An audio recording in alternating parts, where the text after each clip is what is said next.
الله من الشيطان الرجيم بسم الله الرحمن الرحيم الحمد لله رب العالمين الحمد لله الذي لا يبلغ مدحته القائلون ولا يؤدي حقه المجتهدون ولا يحسن إعماءه العادون الصلاة والسلام على سيد المرسلين وحبيب إله العالمين الذي سمي في السماء أحمد وفي الأرضين أبي القاسم المصطفى محمد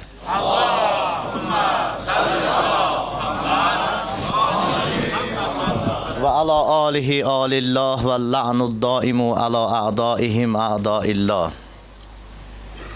Saati görmürdüm, saati bilmek istedim.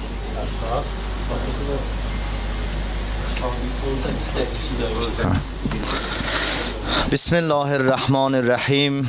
Ya eyyühellezine amenu ati'ullah ve ati'ur resul ve ulil emri minkum. Mən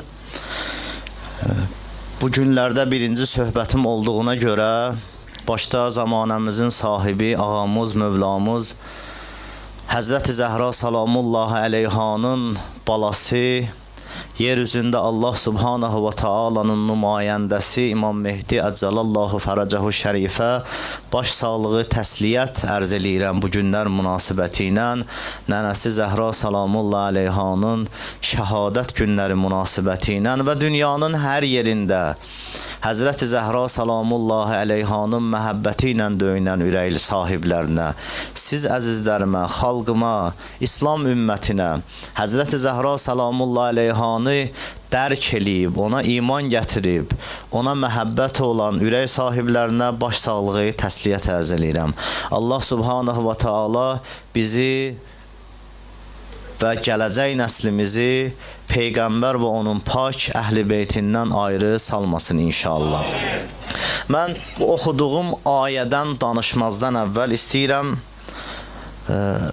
Həzrəti Zəhra salamullahi aleyhanın şəhadətinin səbəbləri barəsində danışam. Daha doğrusu səbəbi barəsində danışam. Bilirsiniz, Həzrəti Zəhra salamullahi aleyha tarixdə önəmli şəxsiyyətdir. Yəni, bir müstəntiq kimi istəyirəm Həzrəti Zəhra salamullahi aleyhanın tarixinə, şəhadətinə baxay. Həzrəti Zəhra önəmli bir adamdır. İslami 23 il ərzində insanlara çatdırıb, İslam hakimiyyəti quran bir şəxsin yeganə qızıdır. Yəni, Həzrəti Peyğəmbərimiz Allah subhanahu wa ta'ala tərəfindən insanlara Peyğəmbər olaraq göndərildi. 23 il ərzində İslam hakimiyyəti qurdu. Həzrəti Zəhra salamullahi aleyha həmən şəxsin yeganə övladıdır. Tək övladıdır. Tarixdə cürbəcür şeylər qoşmaq istəyiblər. Tarix bilirsizlər, rivayətdir, hədisdir, deyə yalandır, yalandır. Tarixdə də bəli, yalanlar var, çox yalanlar olub. Amma Həzrəti Zəhra salamullahi aleyha kimi Peyğəmbərin övladını gətirib ortaya çıxarda bilməyiblər. Yeganə övladı Həzrəti Peyğəmbərimizin Həzrəti Zəhra salamullahi aleyhadır. Deyirlər, 2 dənə qızı olub, filan kəsə verib Peyğəmbərin. Tarix sübut edir ki, Peyğəmbərin qızları olmayıb, Peyğəmbərin övladları olmayıb. Mən burada rəddiyə danışmıram, amma sadəcə xülasə tarixi sizə çatdırmaq istəyirəm. Həzrəti Zəhra önəmli bir şəxsiyyətdir. Əgər önəmli bir şəxsiyyət az yaşında, cavan yaşında dünyadan gedibsə və dünyadan getməzdən əvvəl vəsiyyət eləyibsə, bu qəziyyəni, bu əhvalatı biz araşdırmalıyıq. İnsanlar bunu araşdırmalıdırlar. Açıq zehinlə düşünməlidirlər. Həzrəti Peyğəmbərimizin İslam dinin gətirib, İslam hakimiyyətin quran bir şəxsin dünyasını dəyişəndən 75 və yaxud 95 gün sonra onun yeganə övladı dünyasını dəyişir, 18 yaşında dünyasını dəyişir və dünyasını dəyişməzdən əvvəl vəsiyyət yazır. Bunun bir səbəbi olmalıdır. 18 yaşında bir şəxsiyyət niyə vəsiyyət yazsın? Əgər bir problem yoxdursa, əgər bir əhvalat baş verməyibsə, əgər bir təhlükə yoxdursa, 18 yaşında bir şəxs niyə vəsiyyət yazır? Amma vəsiyyət elə belə vəsiyyətdir ha. Həzrəti Zəhranın İmam Əli ibn Əbi Talib əleyhissalama vəsiyyəti onun dəfni barəsindədir. Məni necə dəfn eləyəsən? Məni gizlin dəfn eləyəsən, gizlin yuyasan, gizlin kəfən eləyəsən, filan şəxslər mənim dəfnimdə iştirak eləməsin, filan kəslər yalnız mənim dəfnimdə iştirak ölümdən danışır. 18 yaşında bir xanım ölümdən danışır.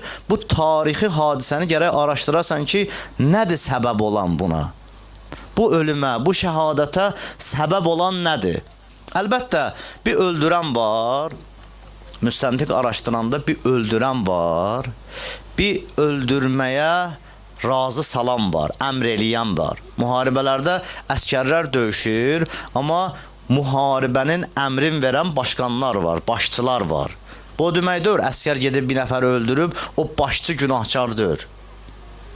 Əgər başçı əmr veribsə, məsələn, Cəməl döyüşü oldu Həzrət Əli əleyhissalamın dövründə. Minlərlə insanlar öldü orada.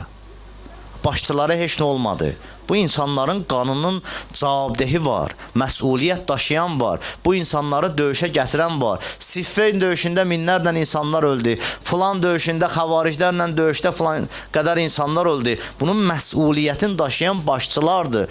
Ölənin və öldürənin məsuliyyətini daşıyır. Əmr vermək, buna misal nə vurarlar? Bir nəfər ev tikir, deyərlər ki, filan kəs ev tikir.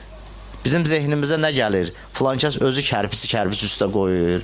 Yox, ev tikən odur. O ustaya pul verib, ustaya evin tikdirir.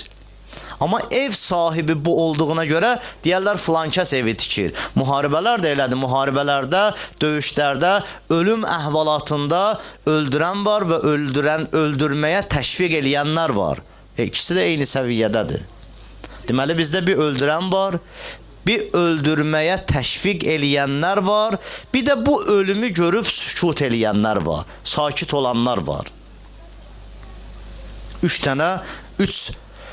məsuliyyət daşıyan var. Həzrəti Zəhra salamullahi aleyhanın qəziyyəsində də, əhvalatında da budur. Bir öldürən var, bir öldürməyə təşviq eləyən var, bir bu ölümlə razılaşanlar var, susanlar var. Mən öldürüb və öldürməyə təşviq eləyənlərdən danışmayacağım bu günləri. Mən istəyirəm o sakit qalanlar var ha. Mən Əyyam Fatimiyyələrin birində də elə bilirəm bu barədə danışmışam, amma indi danışdığım o danışdığım deyil, işarə eləmişəm buna. Bu Həzrəti Zəhra kimi, Həzrəti Zəhra kimdir? Gəlin xülasə Həzrəti Zəhradan istədiyim. Həzrəti Zəhra bir varlıqdır ki, Allah subhanahu wa ta'ala onun barəsində surə nazil eləyib. Həzrəti Peyğəmbərin bir dənə qızı vardı. Cahil ərəblər Peyğəmbərə dedilər ki, Peyğəmbər əbtərdir. Yəni nəsli yaşamayacaq, nəsli davam eləməyəcək. Həzrəti Peyğəmbərə Allah subhanahu wa ta'ala Həzrəti Zəhra salamullahi aleyhanı verəndən sonra dedi, İnna a'taynakəl kəvsər. Biz sənə çoxluğu verdik. Biz sənə Kövsəri verdik. Xanım Zəhra Quranda surə nazil olub. Quranın ən qısa surəsidir, Kövsər surəsi, Xanım Zəhranın surəsidir. Xanım Zəhra Quranda bir neçə yerdə var, o qədər önəmlidir. Biğəzzin nəzər, biz əhl-i şiyə məhəbbətimiz fərqlidir, başqalarından fərqlidir, ona fikir verməyək. Bir müsəlman kimi baxay. Allah Qur'an-ı Kərimdə Peyğəmbərə deyir ki, İnsanlar gəlirlər, Peyğəmbərə deyirlər, ey Allahın Rəsuli, sən bizə insan kimi yaşamağı öyrətdin, sən bizə haqq yoluna gətirdin, sən biz qızlarımızı öldürürdük, övladlarımızı öldürürdük, sən qoymadın övladlarımızı öldürməyə, insan kimi yaşamırdıq, insan kimi yaşamağı bizə öyrətdin, bunun müqabilində bizdən nə istirsən? Peyğəmbər deyir, mən Allahdan qabaq danışmıram. Allah subhanahu wa ta'ala Peyğəmbərə Qur'an ayəsini nazil elədi ki, ey Allahın Rəsuli, denən etdiklər müqabilində sizdən heç nə istəmirəm, sadəcə əhl-i beytimə məhəbbət istəyirəm. Xanım Zəhra nə olur olsun əhl-i beytin içindədir. Bunu oradan çıxarda bilmərsiniz. Quranda da bir əmr gəlibsə, şəriətimizdə bir əmr gəlibsə, işarə eləyəcəm yenə də ona. Əmr vacibə dəlalət edir. Yəni Peyğəmbərin əhl-i beytini sevmək vacibdir. Necə namaz sənə vacibdir, necə oruc sənə vacibdir, necə xumus vacibdir, həc vacibdir, o cürdə sənə Peyğəmbərin əhl-i beytini sevmək vacibdir. Yəni Peyğəmbərin əhl-i beytini sevməyənin namazı qəbul olmaz. Allah Quranda deyir. Qul la əsəlukum aleyhi əcran illəl məvaddətə fil qurba. Dey Allahın Peyğəmbəri, mən sizdən etdiklərimə görə heç nə istəmirəm, əhl-i beytimə məhəbbətdən başqa. Xanım Zəhra Qur'andır. Xanım Zəhra Qur'andadır. Peyğəmbərin əhl-i beyti, Peyğəmbərin yaxını. Və yaxud başqa ayədə Allah subhanahu wa ta'ala Xanım Zəhra da o ayədə var. Nəsranilərlə mübahilə eləyəndə Peyğəmbərə deyirlər kimlərlə gələk? Peyğəmbər deyir ki, özünüz gəliniz, övladlarınızı gətiriniz, qızlarınızı gətiriniz, xanımlarınızı gətiriniz. Peyğəmbər mübahiləyə kimlə getdi? Peyğəmbər Həzrət Əli əleyhissalamı götürdü, İmam Həsən, İmam Hüseyn əleyhissalam və xanım Fatimə Zəhra salamullahi əleyhanı götürdü. Getdi mübahiləyə, nəsranilərin başçısı dedi ki, mən elə üzlər görürəm ki, onlar əgər qarğış eləsələr, yer kürəsinin oxundan çıxardarlar. Budur xanım Zəhra. Xanım Zəhra 18 yaşında əgər şəhid olubsa, biz araşdırmalıyıq, buna səbəb kimlərdir? Kimlər buna səbəb olub? Bayaq dediyim kimi 3 səbəb var. Biri ölümə təşviq eləyən, biri öldürən, biri də bunu görüb susanlar, sakit qalanlar. Mən bu günləri inşallah Allah ömür versin çalışacağam, bacardığım qədər çatdıram. Bilirəm siz də yorğunsuz. Mən də həmişə uzun danışmağa xilaf olmuşam. Çox uzun danışmağı sevmirəm. Sizi yormayayım deyə bacardığım qədər xülasə eləyib sizə çatdıracağam. Mən bugün istəyirəm bu şəhadəti görüb, şəhadətə susanlar barəsində danışam. Mənə demiyoruz, tarixdir bu. Tarixin bizə nə faydası var ki? Göyə bildik kim öldürüb. Göyə bildik nə əhvalat baş verib, nə faydası var. Bunu deyən adam Qur'an qəbul eləmir. Qur'anı qəbul eləyən adam bunu deməz. Allah subhanahu wa ta'ala bir müqəddəs kitab bizə nazil eləyib. O Qur'an-ı Kərimin 1/3 tarix danışır bizə. Musa Peyğəmbərin tarixi, Yusuf Peyğəmbərin tarixi, Həzrəti İsa'nın tarixi, Adəmin tarixi. Quran budur da. Baxız Qurana, tarix danışır bizə. Nədir tarix? Tarixi Allah subhanahu wa ta'ala sənə danışır ki, sən həyatında keçmiş zamanda olan səhvləri eləməyəsən. Musaya xilaf çıxanlar kimi Peyğəmbərə xilaf çıxmayasan. İsa'ya xilaf çıxanlar kimi zamanəvin Peyğəmbərinə xilaf çıxmayasan. Tarixin faydası budur ki, biz həyatımızı dərk eləyək, həyatımızı başa düşək. Yəni, keçmişin tarixi, keçmiş tarix bizim gələcəyimizin güzgüsüdür. Gərək tarixə baxacan ki, gələcəyini görəsən. Həzrəti Zəhra salamullahi əleyhanın tarixi bizim İmam Zamanla rəftarımızı düzəldəndir. Biz özümüzü necə aparay, ona bizə örgədəndir. Tarix önəmlidir və tarix o qədər önəmlidir ki, tarix bizim vacibatlarımızdan biridir. Biz Allahın dostuyuz, Allahın düşmənin tanımasıyıq, Allahın dostu ilə dost olub, Allahın düşməni ilə düşmən ola bilmərik. Furuddin bizdə bilirsiniz də 10 danadır. 10 dana vacibatımız var. 10 dana vacibatımız. Onlardan biri Allahın dostu ilə dost olub, Allahın düşməni ilə düşmən olmaqdır. Allahın dostu ilə dost olmaq üçün Allahın dostunu tanımalısan. Tarix bizə bunu göstərir. Necə bilək Allahın dostu kim olub? Allahın düşməni ilə düşmən olmaq üçün Allahın düşmənini tanımalısan. Tarix öyrədir bizə necə Allahın düşmənini tanıyasan. Tarix bitsin önəmlidir. Biz istəyirik Həzrəti Zəhra salamullahi əleyhanın zamanəsində olan insanlar kimi səhv eləməyə gərək o tarixə nəzər salay. Nədir insanların problemi? Nədir insanların zəifliyi ki, Həzrəti Zəhra salamullahi əleyha kimi bir insan, bir şəxsiyyət, Peyğəmbərin yeganə varisi, Peyğəmbərin yeganə övladı 18 yaşında dünyasını dəyişir, öldürülür, şəhid olunur və insanlar buna səs çıxartmırlar. Bunun səbəbi nədir? Mən bunu deyəcəm inşallah. Niyə insanlar səs çıxartmır? Allah subhanahu wa ta'ala Qur'an-ı Kərimdə bayaq bir ayə buyurdu. Ya eyyuhəllədinə amanu atiullah və atiur rasul və ulul əmri minkum. Ey iman gətirənlər, ey müsəlmanlar, Allaha itaat eləyiz, Peyğəmbərə itaat eləyiz və əmr sahiblərinə itaat eləyiz. Baxız, bu ayədə çox gözəl işarələr var. Bu ayə bizim məzhəbimizi həll eləyən ayələrdəndir. Bu ayə bizim haqlığımızı isbat eləyən ayələrdəndir. Əlbəttə, mən o barədə çox danışmayacağım. Ayənin xülasə mənasını deyəcəm ki, sizə məqsədimə keçim. Məqsədimi deyə bilim sizə. Amma bu ayə bizim Peyğəmbər və ali Peyğəmbərin Allah tərəfindən təyin olunmasını isbat eləyən ayədir. Bu ayə ilə biz imaməti sübut edirik. Bu ayə ilə sübut edirik ki, Peyğəmbərdən başqa biriləri var. Allah subhanahu wa ta'ala bizə onlara itaət eləməyi vacib eləyib. Peyğəmbərdən başqa. Allah deyir, Peyğəmbərə itaat eləyiz. Allaha itaat eləyiz, Peyğəmbərə itaat eləyiz və əmr sahiblərinə. İtaatın mənası bilirsiniz nədir? İtaat, yəni sorğu-sual eləmədən o deyilən sözü qəbul eləmək. Sorğu-sual eləmədən. Biri sənə əmr eləyir, deyir ki, filan işi gör. Sorğu-sual etmədən onun dediyin qəbul eləməyə deyərlər itaat. Allah deyir ki, Allahın buyurduqlarını sorğu-sual etmədən qəbul eləyiz. Peyğəmbərin buyurduqlarını sorğu-sual etmədən qəbul eləyiz. Və əmr sahiblərinin dediklərini sorğu-sual etmədən qəbul eləyiz. Biz bu ayədən başa düşürük ki, Peyğəmbərdən başqa şəxslər var ki, onlara gərək itaat eləyək. Əmrdir. Allah bayaq dedim ha, Qur'an-ı Kərimdə əmr vacibə dəlalət edir. Allah deyir ki, vacibdir Allaha itaat eləyəsiniz. Qur'an-ı Kərimdə belə bir ayə var. Bəziləri də bilmədən bunu istifadə edirlər. La ikraha fiddin. Dində məcburiyyət yoxdur. Eşitmişsiniz də bu ayələri. Bəzilərinə deyirsən ki, namaz qılır. Allah deyir, dində məcburiyyət yoxdur. Qardaş, həccə gedmirsən, bu günahlardan çəkindir. Dində məcburiyyət yoxdur. Mən məcbur eləmə. Mömin xanımına deyir, yoldaşına deyir ki, ay qızım, ay yoldaşım, ay balam, ya ay anam, başını bağla, baş bağlamaya məcburdur. Bu tərəfdən biri çıxır, deyir ki, qardaş, dində məcburiyyət yoxdur. Eşitmişsiniz də bunu? Çox eşitmişsiniz əksəriyyət. Bir şey deyirsən, deyir, dində məcburiyyət. Bu ayəni səhv başa düşüb insanlar. Bu ayə dinin içindən əlaqəsi yoxdur. Allah ki, deyir, dində məcburiyyət yoxdur, yəni zorla bir nəfəri müsəlman eləyə bilmərsən. Zorla bir nəfəri xristiyan eləyə bilmərsən. Zorla bir nəfəri yəhudi eləyə bilmərsən.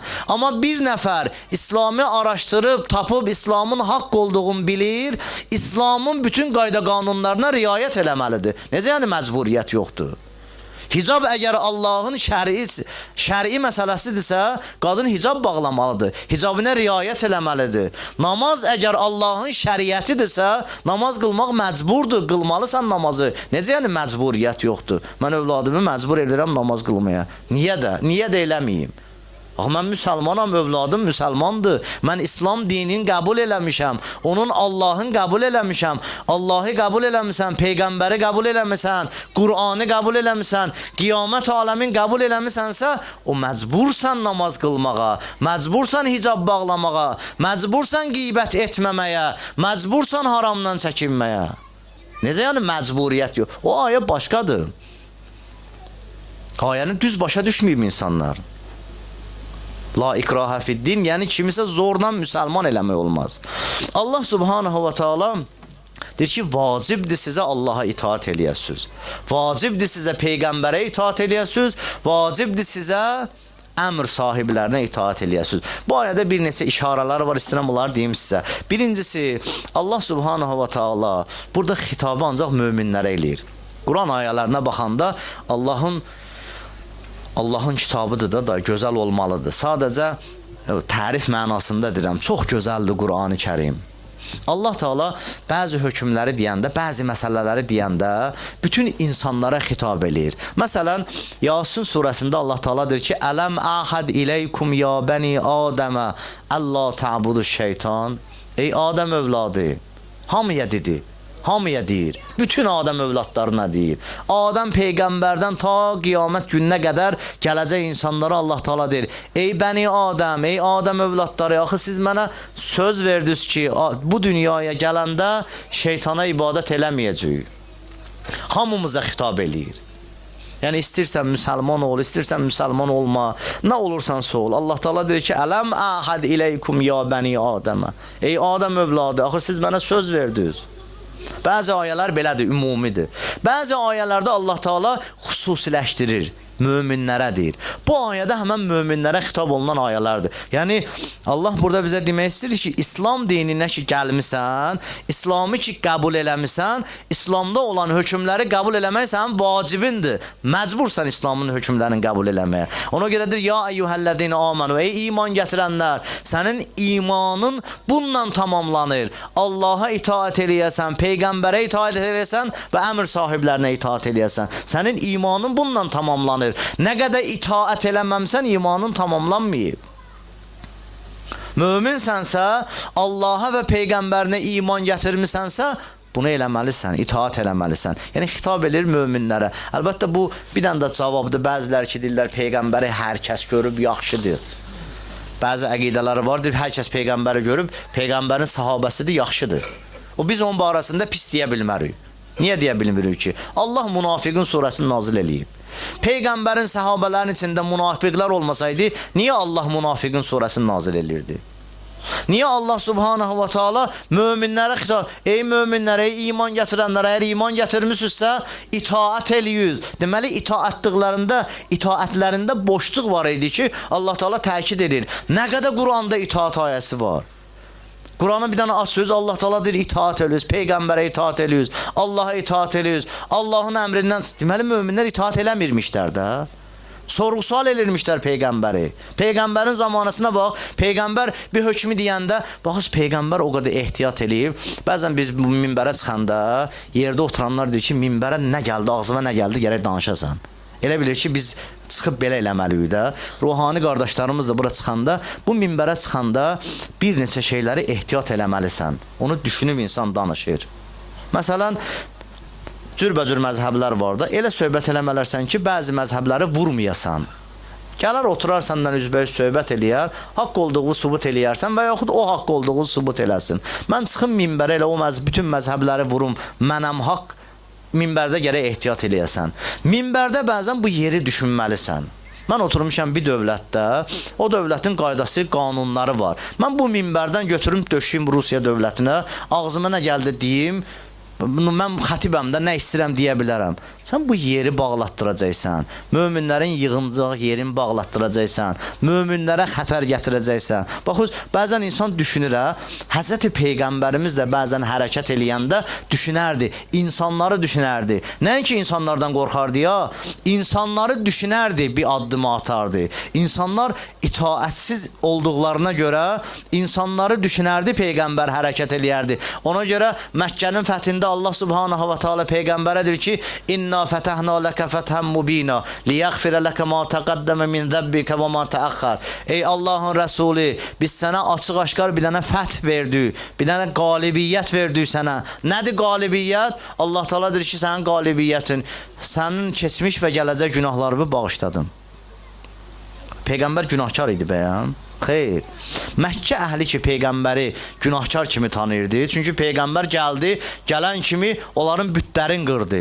Onların itaat elədiyi, ibadət elədiyi bütlərin qırdı. Onlar Peyğəmbər onların yanında, onların zehnində günahkar idi.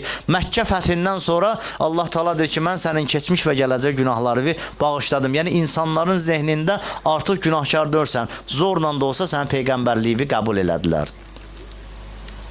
Yəni, Peyğəmbər bəzi şeyləri eləmirdi ki, yəni Peyğəmbərə Allah subhanahu wa ta'ala bunu qələbə kimi göstərir.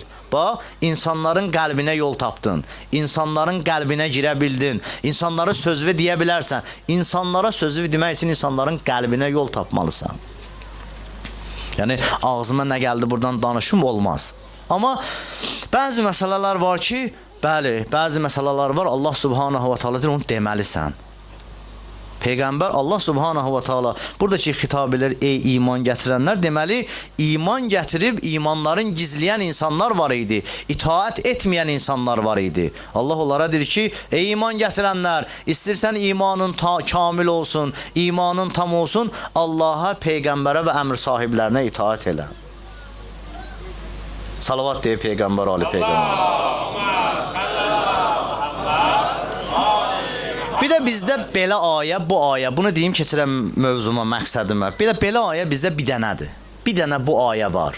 Allah subhanahu wa ta'ala bu ayədə Peyğəmbərə itaətlə, əmr sahibinə itaəti birləşdirib. Baxız, ayə belədir.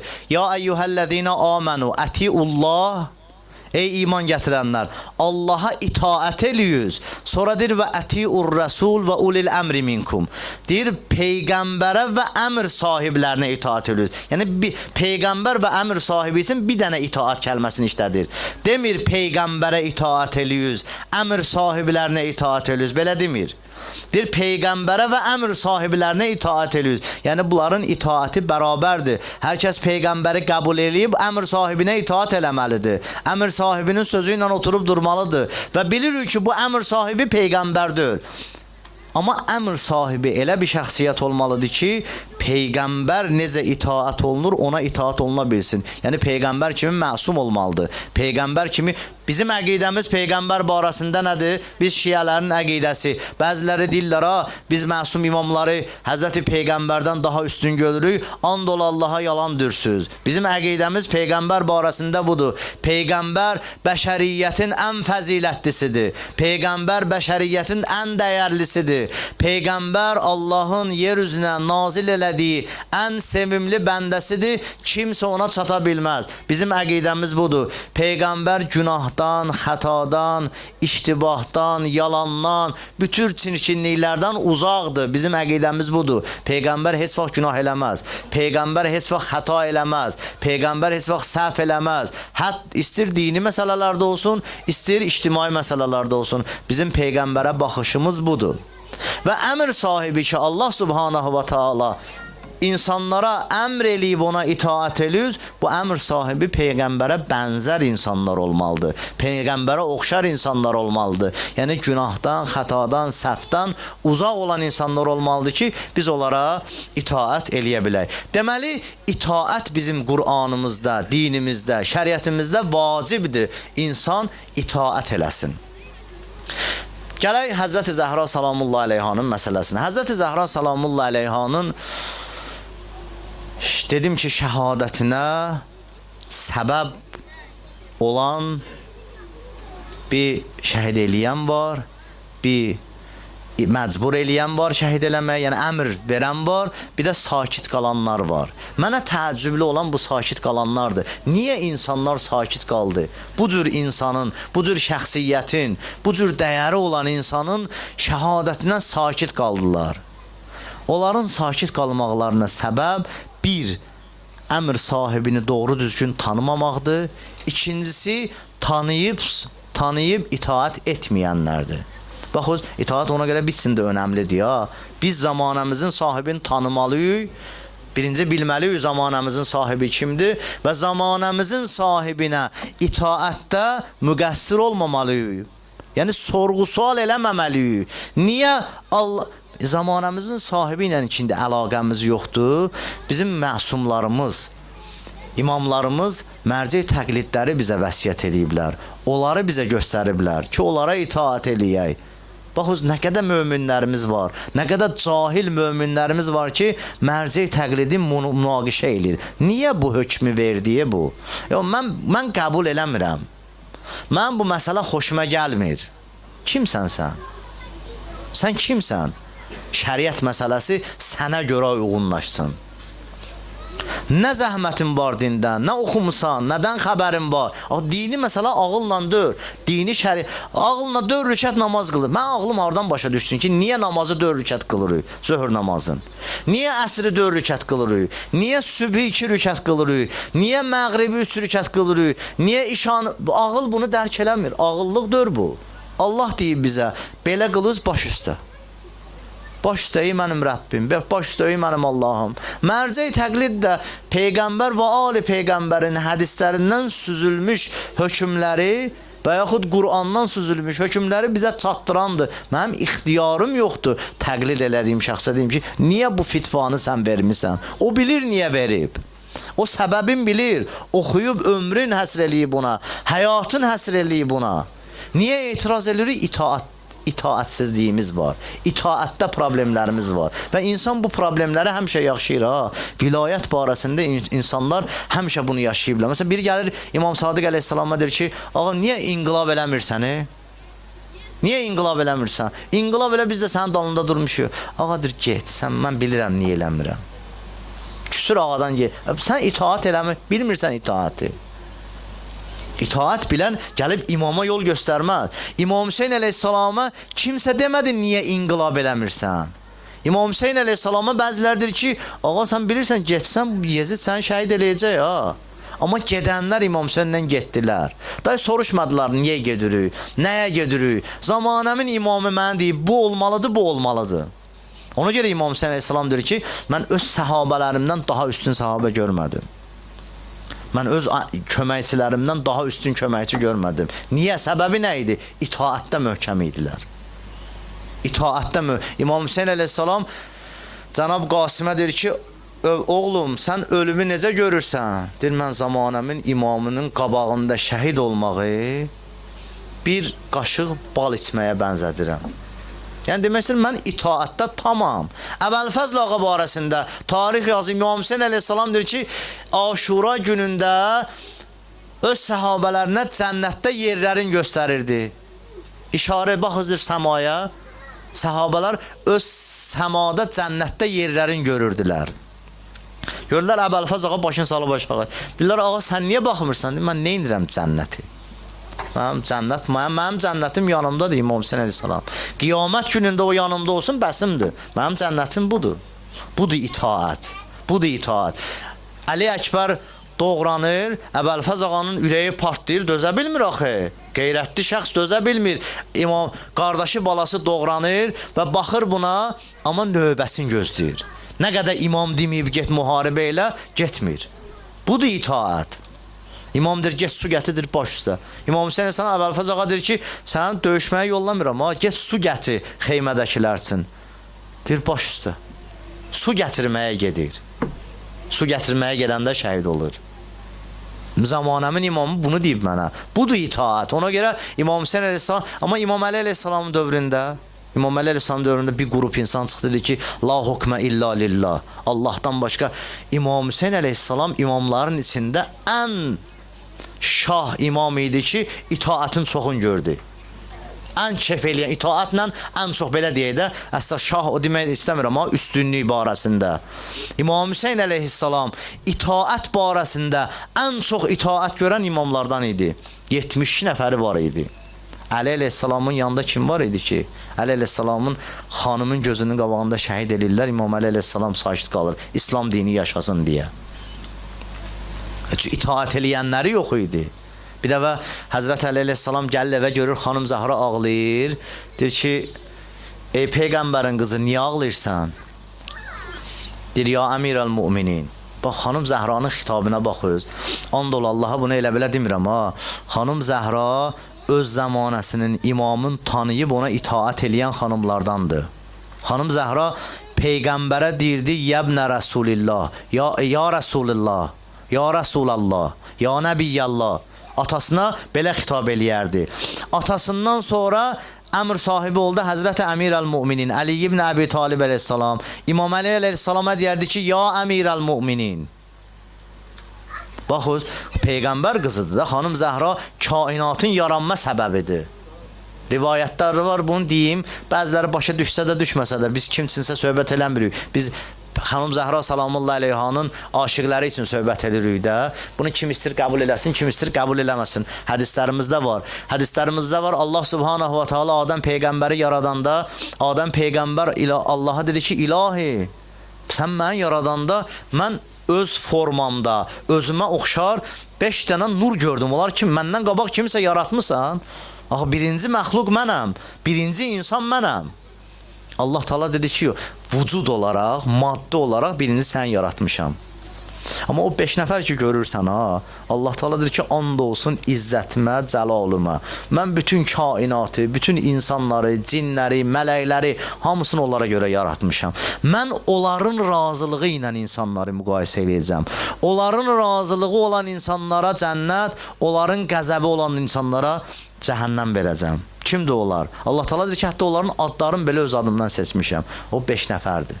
5 nəfərdir ki, Allah subhanahu wa ta'ala deyir ki, onların razı olduğu ilə razı olacam, onların narazı olduğundan narazı olacam. Onların razı olduqları kimdir? İtaat eləyənlər. Xanım Zəhra elə belə tarixi şəxsiyyətdir.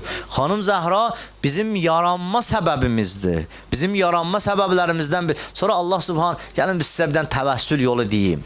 Təvəssül yolu deyim sizə, bundan istifadə ediyoruz. Əziz qardaşlarım, Problemimiz var, borcum var, xəstəm var, hacətim var, nə bilim, kasıbçılıq problemi yaşayırsan, nə problemin varsa var. Bu yolu sən deyim, bunu sidq ürəklə, həqiqətən qəlblə elə, Allah istədiyi verəcək. Vallahi ürəkdən eləyə bilsin, Allah istədiyi verəcək. Adəm Peyğəmbər ki, bu 5 nəfəri görür, Allah subhanahu wa ta'ala Adəmə orada deyir ki, ey Adəm, mən bunlara xatir insanları bağışlayaram. Mən bunlara xatir insanların duasını qəbul eləyərəm. Üstündən bir müddət keçir, Adəm etməli olmadığı şey edəndən sonra ki, cənnətdən qovulur, yer üzünə gəlir, Allah bir müddət sonra Adəmi bağışlayır. Bilirsiniz necə bağışlayır? Rivayətdə var, Allah subhanahu wa ta'ala Adəm Peyğəmbər Allahla neçə illər tövbə elədi. Dedi, ilahi tövbə eləyirəm, gərək bunu eləməyəydim. Bu şəriət düzdür, aləmi dördü, amma Adəm elə tövbə eləyirdi. Bir dəfəlik Allah subhanahu wa ta'ala Adəmi bağışladı. Adəm, bilirsiniz necə bağışlandı? Adəm Allaha and dedi ki, Allaha dedi ki, ya ey mənim Rəbbim, ey mənim Allahım, səni and vermişəm Fatimiyə və onun atasına. Sənidir and vermişəm Fatimiyə və onun atasına. Səni and vermişəm Fatimiyə və onun yoldaşı Əliyə. Səni and vermişəm Fatimiyə və onun oğlu Həsənə. Səni and vermişəm Fatimiyə və onun oğlu Hüseynə. Məni bağışla, Allah onu bağışladı. Allah hamımızı bağışlasın inşallah. Amin. Roza oxumurdum, sadəcə Fatimə adı qəmləndirdi məni. Allah hamımızın günahlarını bağışlasın, əksəriyyətimiz günah sahibləri. Adəm Peyğəmbərə Allah subhanahu wa ta'ala deyir ki, sən niyə onlara, hardan bildin mən onlara görə səni bağışlayacağım? Adəm Peyğəmbər deyir ki, ilahi, sən ki məni cənnətdən yer üzünə yollayanda, bir dəfə onları cənnətdə görmüşdüm. Fatimə idi, başında tacı var idi, qulağında sırğası var idi, əlində üzüyü var idi. Onu izah eləmişdin kimlərdir. Amma məni yer üzünə yollayanda da gördüm ki, göydə, səmada sənin adın yazılıb və sənin adının ətrafında onların adı yazılıb. Mən bildim ki, sən sevmədiyin insanları, sevmədiyin şəxsləri öz adının ətrafına cəmləmərsən, toplamarsan. Bildim sənin ən çox sevdiyin onlardı, ona görə səni onlara and verdim. Hacətim var, and ola Allaha, and ver Allahı qəlbdən, sınamaq üçün yox ha. Allahla biz oyun oynamayaq. Allahla oyun getmir. Bir-birimizi allada bilərik. Bir-birimizə yalan deyə bilərik. Allahı allada bilmərik. Gəlin, hacətimiz var. Allaha and verək Peyğəmbər xanım Zəhraya, atasına, yoldaşına və övladlarına hacətimizi istəyək. Əgər həqiqətən bunu istəyə bilsük, qəlbdən istəyə bilsük, nə ürəyin istər dünyada, nə ürəyin istər axirətdə. Əgər ala bilsən, o qəlbivi ora apara bilsən. Həzrəti Zəhra salamullah əleyha belə bir şəxsiyyət idi. İmam Əli əleyhissalam deyirdi ki, ya əmirəl-müminin. İmam Əli əleyhissalam bayaq bunu danışır. İmam Əli əleyhissalam gəlir evə, xanım Fatimə Zəhra salamullah əleyha görür ki, ağlayır. Deyir, ey Peyğəmbərin nazlı qızı, ey Peyğəmbərin qızı, niyə ağlayırsan? Deyir, Əli, yolda Mədinə xanımları mənə salam vermirlər. Bu itaatsizlik olardı ya, itaatsiz insanlar. Bir neçə səbəblər var, qorxurlar, söhbət uzanmasın, bir dəfə də söhbətim var, inşallah onda deyərəm. Yəni, hələ bu söhbətin tamamlanmayıb, vaxtı uzatmaq istəmirəm. İkinci söhbətdə inşallah, ikinci günlərin birində söhbət eləyəcəm Allahın izni ilə. Xanım Fatimə Zəhra salamullah əleyha deyir ki, Mədinə xanımları mənə salam vermirlər. İmam Əli əleyhissalam başını salır aşağı, başlayır hönkürtü ilə ağlamağa.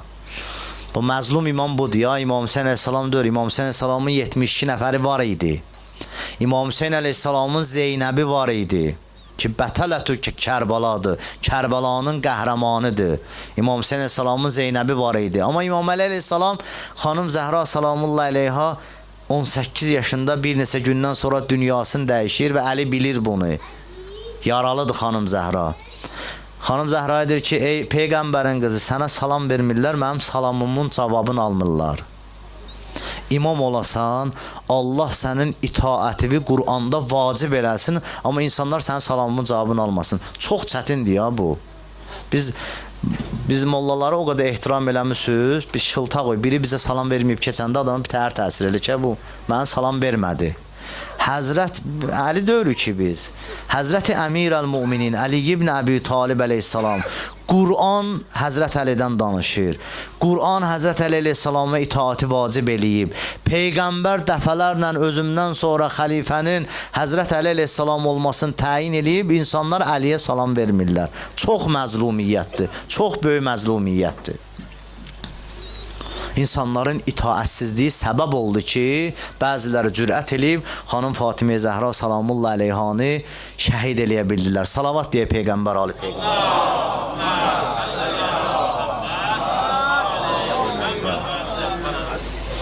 Hə, söhbəti çox uzatmışam. Gələk roziyə. Bu günlər roza günləridir. Mən istəyirəm bir neçə şeyə işarə eləyəm, sonra keçəm Kərbalaya. Xanım Fatimə Zəhra salamullah əleyhanın müsibətlərin qardaşlar danışıblar, rozaxanlar oxuyublar. Mən Kərbala ilə oxşarlığını danışmaq istəyirəm sizə. Xanım Zəhranın müsibətləri ilə Kərbalada bəzi müsibətlər var, üst-üstə düşür, oxşayırlar bir-birlərinə. Biri, xanım Zəhra salamullah əleyhanın atası Peyğəmbərlə danışığıdır. Həzrəti Peyğəmbərin ömrünün axırlarında deyirlər, Peyğəmbər xanım Fatimə Zəhra salamullah əleyhanı çağırdı. Nəsə onun qulağına dedi, xanım Fatimə Zəhra başladı ağlamağa. Sonra yenə nəsə dedi, xanım Fatimə Zəhra gülümsədi. İmam Əli əleyhissalam xanım Fatimə Zəhradan soruşur ki, Peyğəmbər nə dedi sənə ki, ağladın? Sonra nəsə dedi, güldün. Xanım Fatimə Zəhra deyir ki, Peyğəmbər mənə birinci dedi ki, qızım, səndən vidalaşıram, ömrümün sonudur dayı. Ondadır başladım ağlamağa. Deyir, sonra mənə dedi ki, bir şey də deyim sənə, sevinəsən. Deyir, dedim, de ata, ey Allahın Rəsulü, de. Deyir, mənə əhli beytimdən ən tez qovuşan sən olacaqsan. Bir bu əhvalat. Kərbalada oxşarlığı var deyəcəm. Bir əhvalat da Kərbalada oxşarlığı var xanım Fatimə Zəhranın qapısının yandırılan vaxtı. Xanım Fatimə Zəhranın qapısını yandırdılar. Bilirsiniz də, içəridə Həzrət Əli əleyhissalam dostları ilə oturub məşvərət eləyirdilər.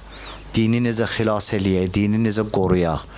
Evə girmək istəyirdilər. Xanım Fatimə Zəhra çıxdı qapıya. Yəqin ki, dedi, xanım Fatimə Zəhraya görə qapını sındırmazlar. Zorla içəri girməzlər. Qapını yandırıb sındırdılar. Xanım Zəhra qapını tutmaq istəyəndə Qunfuz, Allahın lənəti olsun ona. Qunfuz o yanmış ağaclardan birini götürdü, vurdu xanım Zəhranın əlinə. Bunu İmam Sadiq əleyhissalam deyir. Mən bunu eşitmişəm, xətiblərin birindən eşitmişəm. İmam Sadiq əleyhissalama deyirlər ki, ağa nə oldu, xanım Zəhraya nə oldu o? Əlindən danışan yoxdur axı, qaburğasından danışan var ki, qaburğasını sındırıblar. Möhsini sikt olub. O xanım Zəhranın əlindən danışan yoxdur. İmam Sadiq əleyhissalam dedi ki, həmən zərbənin nəticəsi idi ki, anam Zəhra ömrün axırına qədər 150 qulun tutdu. Əlin qaldıra, ömrün axırına bir 100 il deyir ha, bir neçə gündür. Ömrünün axırına qədər 150 qunut tutdu. Və üçüncü məsələ, Həzrət Əli əleyhissalam xanım Zəhranı qəbrə qoyanda baxdı Peyğəmbərin qəbrinə tərəf. İndi harada bastırılıb bilmirik, harada dəfn olunub biz bilmirik. Bir dənə balası İmam Zaman ağa bilir. İnşallah zuhur eləsin, o xanımın qəbrin bizə də, yolun bizə də göstərsin. İmam Əli əleyhissalam xanım Zəhranı yuyanda, qusl eləyəndə əlində olan yaranı gördü. Qaburğasının sınığını gördü, üzündə olan yaranı gördü. Qəbrə qoyanda dedi, ey Allahın Rəsulü, bilirəm mənə bunu belə verməmişdin. Bilirəm mənə bunu bu cür verməmişdin. Amma sənə iman gətirənlər bunu belə elədilər. Sənə iman gətirənlər bunun əlini sındırdılar. Sənə iman gətirənlər onun qaburğasını sındırdılar. Xanım Zəhrada belə məsələlər. Gələk Kərbəlaya. Kərbəlada da bir dənə 3 yaşında Zəhra var idi. Bu əhvalata oxşar əhvalatlar yaşadı. Xanım Zəhrada dedim atası ilə sağollaşanda İmam Hüseyn əleyhissalam atına mindi, döyüşə gedəndə gördü atı hərəkət eləmir. Atı hərəkət eləmir. Baxdı gördü 3 yaşlı Ruqəyyəsi yapışıb İmam Hüseyn əleyhissalamın atının ayağından. Dedi atı aşağı düşməsəm buraxmaram səni getməyə. İmam Hüseyn əleyhissalam da orada Ruqəyyə ilə nəsə söhbət elədi. Tarix onu demir ha, nə danışıb. Bilmirik nə danışıb. Mən o günləri bunu oxuyanda ki, Peyğəmbər xanım Zəhra ilə danışdı, dedim, yəqin İmam Hüseyn əleyhissalam da xanım Ruqəyyəyə deyib ki, qızım darıxma, mənim əhl-i beytimdən ən tez mənə qovuşan sən olacaqsan. Peyğəmbər İmam Hüseyn əleyhissalamın əhl-i beytindən ən tez xanım Ruqəyyə qovuşdu İmam Hüseyn əleyhissalama. İmam Hüseyn əleyhissalam nəsə dedi xanım Ruqəyyəyə, sonra xanım Ruqəyyə sakitləşdi, dedi, bacı Zeynəb, gəl al Ruqəyyəni mənim əlimdən. Bu xanım Zəhranın əhvalatını oxşar əhvalat. Bir də əsirlər yorğun idi, yatmışdılar Şama gedəndə. Bilirsiniz də Kərbalanın ən çətin anları əsirlərin Şama gedəndə əsirlərin ən çətin anları olub. İmam Zeynalabdin əleyhissalama deyirlər ki, ağa, sənə Kərbalada ən çətin nə idi? Dedi, əş-Şam, əş-Şam, əş-Şam. Əlim vurdu dizinə, dedi, əş-Şam. İmam zamanə imamı deyir, ha. Əli Əkbər doğranıb, Əbəlfəz doğranıb, İmam Hüseyn əleyhissalamın başı kəsilib, onların heç birini demir, Əli Əsqar oxlanıb heç birini demir. Deyir, əş-Şam, əş-Şam, Şamda çox əziyyət çəkdi, Şamda çox yandırdılar məni, İmam Zeynalabdin əleyhissalam deyir. Əsirlər yatıb, səhər durdular, əsirləri aparsınlar, yenə də davam eləsinlər Şama, gördü karvanlar getmir, dəvələr yürümür, getmir. Gəldilər İmam Zeynalabdin əleyhissalama deyirlər ki, nə olub? Özə gecənin bir vaxtı, gecənin pis vaxtında oyatmışdılar ki, gedək əziyyət çəksinlər. İmam Zeynalabdin əleyhissalam deyir ki, Ruqəyyə yoxdur. Ruqəyyə biz qaldığımız yerdə qalıb. Ruqəyyə gəlməsə, karvan hərəkət eləməz. Deyir, hərə bir tərəfə qaçdı, xanım Zeynəb salamullah əleyha qaçdı, xanım Ruqəyyənin dalıcı, amma onların hamısından qabaq Zəcr qaçdı. Allah lənət eləsin Zəcrə. Zəcr qaçdı, birinci xanım Ruqəyyəni Zəcr tapdı. Başladı şallaqla onu döyməyə. 3 yaşlı qızın əli nə olar? Qunfuz xanım Zəhranın əlinə ağacdan vurmuşdu. Bu şallaqla xanım Ruqəyyənin əlinə vurdu. Bilirsiniz bu əl necə oldu? O əl necə oldu? Bunu deyim, söhbətimi qurtarıram. Söz verirəm dəyərli məddah qardaşım Kərbəlayı Pərvizə. Məni ən çox yandıran budur. Xanım Ruqəyyə ki gəldi, əsirlər gəldilər Şama, xanım Ruqəyyə başladı, 3 yaşlı körpədir də atasını istəyir. Başladı atasını istəməyə, ağladı. Yezid dedi ki, nə səsküydü bu? Allah lənət eləsin Yezidə. Dedi, nə səsküydü bu? Dedi, Hüseynin 3 yaşlı bir dənə uşağı var xeymədə, xarabədə. Atası üçün darıxıb, dedi, atasını aparız ona. İmam Hüseyn əleyhissalamın başını gətirmişdilər axı Kərbala, Şama. İmam Hüseyn əleyhissalamın başını apardılar, verdilər xanım Ruqəyyəyə. Xanım Ruqəyyə açdı, gördü atasının başıdır. Başladı gözlərini öpməyə, dodaqlarını öpməyə atasının. Sonra deyir, ravi deyir ki, Ruqəyyə çəkildi bir qırağa. Əhl-i Beytin 3 yaşlı qızı da bilirdən naməhrəm nədir, məhrəm nədir. Deyir, çəkildi bir qırağa, əlin göstərdi atasına. Dedi, ata gör səndən sonra nə inədilər məni? Əssalamu aleykə ya Əba Abdillah.